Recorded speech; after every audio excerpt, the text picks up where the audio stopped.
Ang tagal na nating hindi nagkita, cowboy. Balak ko sanang simulan ng video na ito sa isang biro tungkol sa kung gaano hindi kailangan ng pagpapatuloy ng Toy Story franchise. Pero una, gas-gas na ang biro na yon. At pangalawa na mas nakakagulat, maganda naman pala talaga ang Toy Story 5. Di tulad ng Toy Story 4, pakiramdam ko mas maganda at may saysay itong sequel na may malinaw na ambag sa franchise. Kaya gawin natin ang pinakamagaling nating gawin. I-rank ang mga karakter mula mabuti hanggang masama dahil niraranggo natin ang mga ginawa ng mga karakter sa Toy Story 5. Wala talagang lubos na masamang karakter sa pelikula. Kaya simulan natin sa karakter na hindi gaano mabuti sa gray area. At hindi naman marami ang mga karakter na pasok dito. Pero ang pinakamababa ay madaling mapupunta kina Chelsea, Cara at Heidi. Ang grupong ito ng mga batang lagi naka-iPad ang pinakamalapit sa pagiging kontrabida sa pelikula. Kahit ganon, ang pinakamasama lang na ginawa nila ay maging mas sungit kay Bonnie dahil naglalaro siya ng mga laruan bilang bata. Bagamat mukhang mababaw at nakakatawa ang sigalot na ito, pinapakita nito kung paano pinilit ng teknolohiya ang maraming bata na mawala ng imahinasyon at mas mabilis tumanda kaysa kailangan. Hindi sila masama, pero siguradong masusungit sila. At para sa Toy Story, halos kasing sama na ng pinakamasama. Ibig kong sabihin, alam mo na, maliban sa paminsan-minsang mamamatay tao at traidor na diktador na sinusunog ang lumalabag sa patakaran. Sunod naman, meron tayong, at ginagamit ko ang salitang ito sa napakaluwag na pakahulugan, kontrabida ng pelikula, si Lilipad. Hi! Ako si Lilipad! Tara! Maglaro tayo! Ang papel ni Lilipad ay halos katulad na kay Anxiety sa Inside Out 2. Totoong nagmamalasakit siya sa kapakanan ng mga batang inaalagaan niya. Ang problema, medyo kahina-hinala ang paraan niya ng pagpapakita nito. Sa simula ng pelikula, pinapapunta niya ang tatay ni Bonnie para ilagay lahat ng laruan sa garahe. Para hindi sila makialam habang tinuturuan ni Lilipad si Bonnie maging iPad kid at mas madali siyang makihalubilo. Ugali niyang laging siyang masusunod. Kaya karapat-dapat siyang bigyan ng Pride Sinner medalya. Kahit mukhang kaduda-duda ang ginawa niya. Pinakita ni Lilipad na may konsensya siya nang nagsisi siya sa pagpaparamdam kay Bonnie na dapat niyang baguhin ang sarili para matanggap. Lalo na't hindi rin ito gumana. Ama, malingang itapo ni Lilipad ang sarili niya na parang si Forky.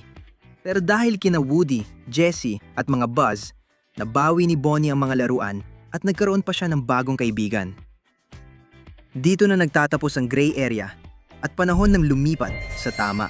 Bago natin talakayin ang mahalagang karakter sa pelikula, banggitin muna natin ang ibang mga laruan. Sina Rex, Slinky Dog, Hem, Potato Head, Forky, Prickle Pants, Bo Peep, at iba pa. Pero may dalawang bagay silang pareho sa listahang ito. Dapat sila sa pagpapasaya ng mga bata at halos wala silang ginawa sa pelikulang ito. Maganda naman ang linya ni Rex tungkol sa extinction. Pagkalipol? Hindi na naman. Ang susunod ay ang pangunahing karakter ng pelikula, si Jessie. Malaking panalo ang Toy Story 5 para sa mga tagahanga ni Jessie dahil laging bahagi na siya ng main cast, nakakalimutang wala siya sa unang pelikula. Ngayon, siya na ang pangunahing karakter. Natakot si Jessie na mawala ng halaga ang mga laruan dahil napalitan na ito ng teknolohiya. Halos buong pelikula, si Jessie ay abala sa isyung ito na parang rasismo sa mundo ng Toy Story. Sa totoo lang, sigurado akong diretsahan niyang sinabi, hindi ko gusto ang uri niyo. O may sinabi siyang katulad nito sa isang bahagi ng pelikula. Hindi maaari. Ang huling bagay na kailangan ng mundong ito ay mas maraming mga aparato. Ano? Basta mo na lang silang itatago sa dilim mapakailanman? May ideya ka ba kung anong pakiramdam nun? Siya ang kumanggap ng medalya ni Raph dahil sa matinding galit niya sa mga laruang tech at nag-aatubili pa rin tanggapin ang tulong nila kahit sila na ang nag-aalok nito. Mas masama pa siya kaysa kay Lilipad nung una kasi agad siyang kumontra kahit wala pang nagawang masama si Lilipad. Hindi man siya santo dito. Naiintindihan pa rin natin ang pinanggagalingan niya. Bilang laruan na iniwan ng dating may-ari at laos na, natural lang matakot siyang maranasan yun muli. At sa kabila ng lahat ng pagkakamali niya, napagtagumpayan niya sa huli ang kanyang pagkiling laban sa teknolohiya at sa bandang huli ay tumulong siyang iligtas si Lilipad sa huling bahagi ng pelikula. Ngayon, puntahan natin ang tinatawag ni Jessie na isa sa mabubuti, si Smarty Pants.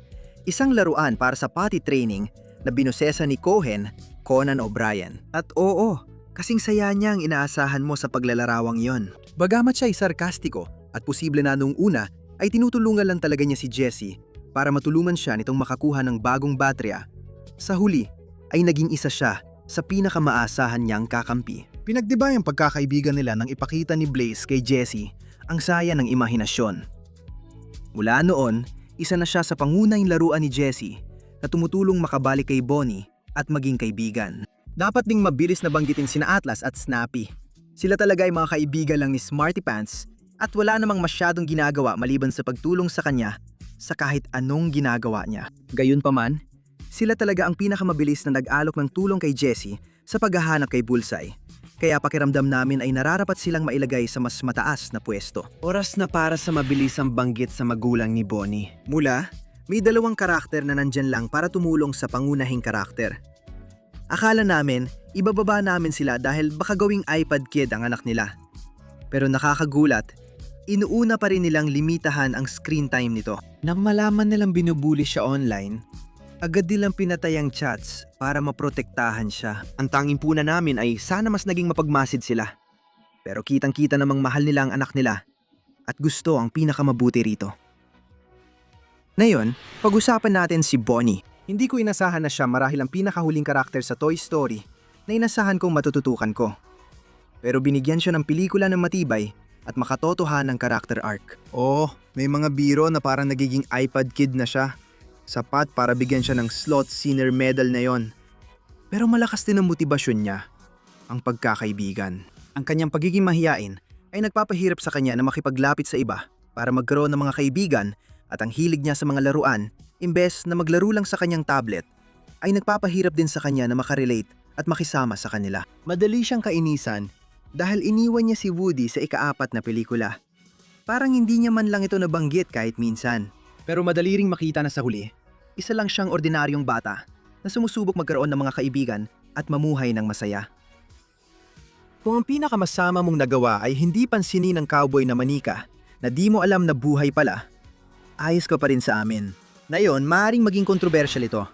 Sunod naman si Emily, si Emily mula sa When Somebody Loved Me. ang batang babae sa malungkot na flashback ng Toy Story 2 Na walang pusong iniwan ng paborito niyang laruan. Kahit madaling husgahan si Jessie, tingnan natin ito ng patas.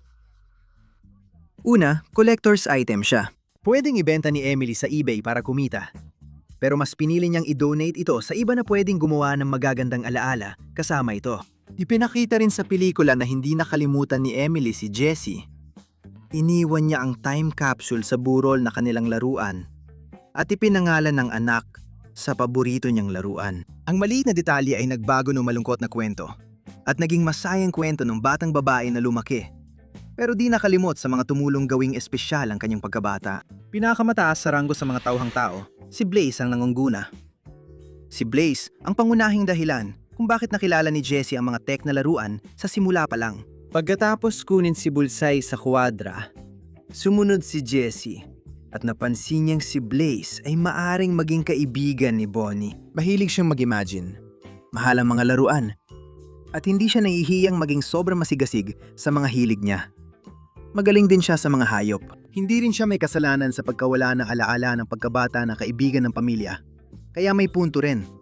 Oh, medyo masama pa rin ang loob namin, Bonnie. Pero oras na para pumunta sa Infinity at sa susunod na destinasyon. Sunod, may top tier na B-plot tayo. Ang high-tech na Buzz Army. Nagsimima ang pelikula sa shipping crate na puno ng Buzz Lightyear Na laruan na napadpad sa disyertong isla. Ulitin ko lang, napakagandang plot point talaga ito.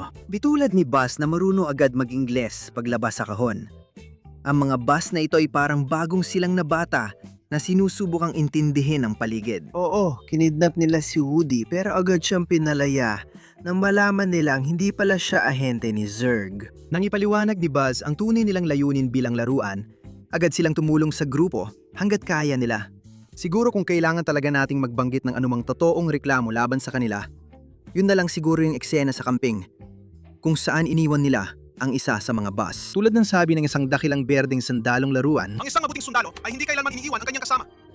Dahil diyan, pag-usapan natin si Buzz Lightyear. Sa buong serye si Buzz Ay parang gintong medalya ng kabutihan. Pero sa 5, lumabas ang ilan niyang hindi ka nice na ugali na hindi rin naman masama. Sa pinakamasama niyang ugali, ipinapakita niya ang pagkaselos kay Woody dahil siya ang tinatawag ni Jessie para humingi ng tulong at iginigiit niya na siya dapat ang maging deputy nito. Malaki ang paghanga ni Buzz kay Jessie, kaya ginugol niya ang pelikula sa pagbuo ng lakas ng loob na aminin ito. Sa totoo lang, dapat niyang palabasin si Spanish Buzz. Aking bulaklak sa disyerto. Ngayon ko lang nakita ang tunay na kagandahan. Nakamit niya ang medalya ng kasalanan ng pagnanasa at inggit sa papel na ito. Ngunit sa huli, siya pa rin si Buzz Lightyear. Nang makidnap si Woody ng isang hukbo ng mga himno, hindi nagatubili si Buzz na tumulong. At hindi lang yon, kinumbinsi pa niya ang bawat isa sa kanila na tumulong kay Bonnie. Tunay na bayani ang Space Ranger na ito. Dahil ama niya si Emperador Zurg, mas binigyan pa namin siya ng puntos dahil nabasag niya ang siklo ng kasamaan. Si Woody ang tumanggap ng tansong medalya ng kabutihan. Oh, kahit matapos ng ika-4 na pelikula kung saan iniwan ni Woody ang grupo at naging ligaw na laruan, nakikipag-ugnayan pa rin siya sa barkada sa pamamagitan ng walkie-talkie. Pinapapitan itong malaki pa rin ang malasakit niya kina Bonnie, Jessie, Buzz at iba pa. Hindi siya nag-atubiling tumulong nang sabihan ni Jessie na may problema sila.